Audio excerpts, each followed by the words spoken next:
Record crime, record inflation, record gas prices, record number of illegal immigrants crossing our southern border. And what are Democrats doing today?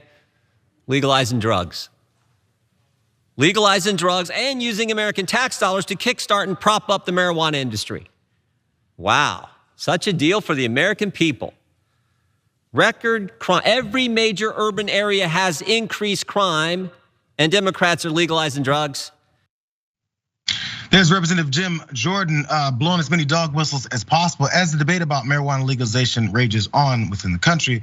I think he's starting to see it tilting a little bit more against him. Now, he's responding to this bill that's passed in the House. It was just passed on Friday, and it would legalize marijuana nationwide. So, according to Jim Jordan, there's this whole thing, this crime, there's our borders happening, and all these Democrats want to do is legalize drugs. But apparently it's just one issue at a time we can work at. Watch more from Jim Jordan. Of course, 2 million illegal immigrants crossed our southern border in the last 14 months, and Democrats are legalizing drugs and helping the cannabis industry. Oh, and by the way, and we have a Justice Department, we could be focused on this issue. We have a Justice Department that is treating parents as domestic terrorists, spying on moms and dads who simply show up at school board meetings. We know that's going on, putting a threat tag label on parents. We sat in a hearing a few months ago. One of our Democrat colleagues, in that hearing, we had the CEOs of the oil and gas companies. He went down the line and said, will you pledge today to decrease production? They want less oil and gas. I asked after he got done. Literally, he went down the list. I said, what do you want? $8 gas? And the truth is they do.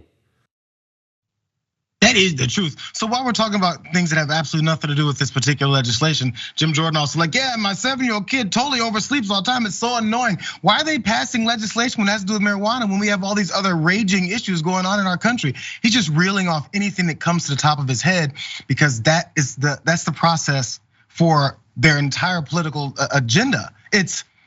Can you believe these other unrelated, non-important things that are happening? Because we have to make sure we talk about that when one other specific thing that we're talking about here that we're voting on is happening. That's the diversion, that's the way they change the subject. So some of the details of this that he doesn't like is the House passed that legislation on Friday, as I mentioned, and it would legalize it nationwide, eliminating criminal penalties for anyone who manufactures, distributes, or possesses the substance. And that's in addition to decriminalizing marijuana at the federal level.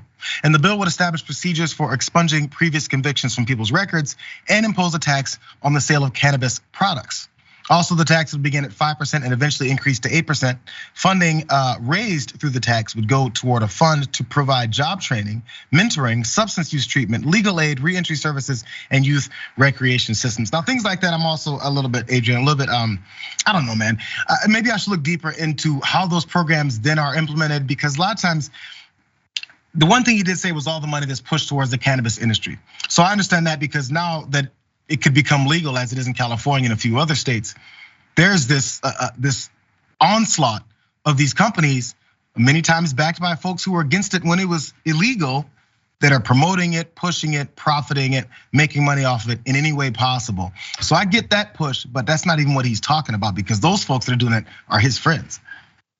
Nope, you're absolutely right. Seeing those people profit off of it after having spent years in pushing this anti-marijuana agenda. Also, as we know, the origins of criminalizing marijuana are based in racism against Black people, against Mexican people. And as a result of that, we've seen it play out when it comes to law enforcement and how it is being effectuated when it comes to people using marijuana. And we know that because of the whole war on drugs and all the Black communities that have been torn apart by virtue of that. So if anything, as far as I'm concerned, the taxes need to go toward reparations, because there are so many of us still suffering who've been mistreated over centuries and decades in our families and our legacies, and we don't have that generational wealth. So let's start giving some of that back by virtue of removing these nonsense racist laws concerning marijuana. If you think Adrian is lying to you, just think about what Jim Jordan said at the top of this story just now. He said there's crime in these urban areas and these illegal immigrants coming across the border. Those are the trigger words to talk about Black and brown folks. Aren't you afraid of them and the illegality things around them? So if we start talking about lifting some of those rules and also expunging the records of folks that were caught up in this war on drugs that was never meant to actually stop drug use, then you'll find your answer. It's not just Adrian talking about it, it's Jim Jordan screaming about it, because that's what he thinks you're afraid of, because they've conditioned you to believe that.